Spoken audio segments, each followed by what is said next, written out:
Le SICAS est en place depuis un an, grâce à l'accompagnement de TAR partenaires, mais également la main du président Macky Sall pour en faire une réalité. On a vu l'engagement de l'État,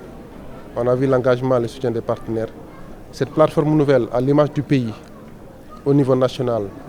à l'image des institutions de recherche, mais également la qualité des interventions, des résultats du programme PALU, de la qualité des enseignements, parce qu'il s'agira de faire des cours entre experts, mais également de proposer des stratégies. Ça a prévalu, ça a aidé pour montrer que l'Afrique, le Sénégal, est capable d'organiser un sommet, un forum mondial de cette dimension, qui est la première de son genre en Afrique, parce que le monde a observé le Sénégal. Les partenaires ont donné leur avis que le Sénégal, que l'Afrique, où le plus lourd tribut, en tout cas la perte la plus importante en matière de paludisme est constatée, 95%, peut prévaloir son expertise, peut prévaloir son expérience pour qu'un cours pareil puisse venir sur une terre africaine où la pandémie est liée, pour qu'il y ait des actions concrètes, pour qu'il y ait des interventions éclairées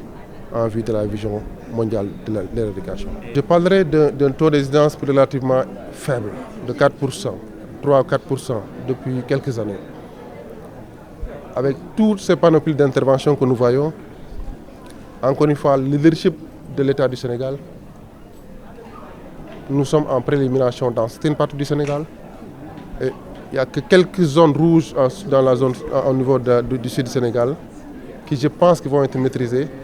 d'ici quelques années, 3 ans, 2 ans, 5 ans, on ne sait pas,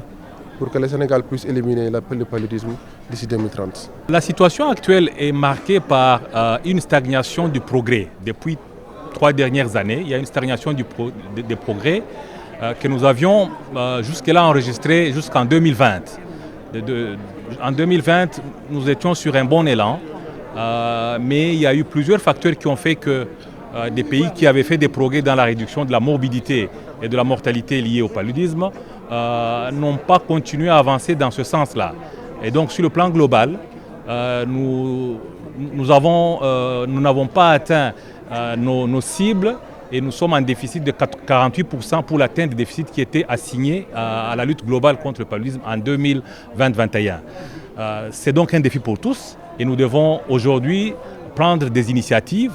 pour relever ce défi et s'inscrire dans une démarche de redynamiser l'ensemble de tous nos programmes nationaux de lutte contre le paludisme afin que nous puissions atteindre les objectifs arrêtés en 2025 et même les objectifs fixés en 2030 et qui sont en alignement avec les objectifs mondiaux de lutte contre le paludisme et même de la réduction de tout ce qui est maladies infectieuses dans le cadre de SDGs santé.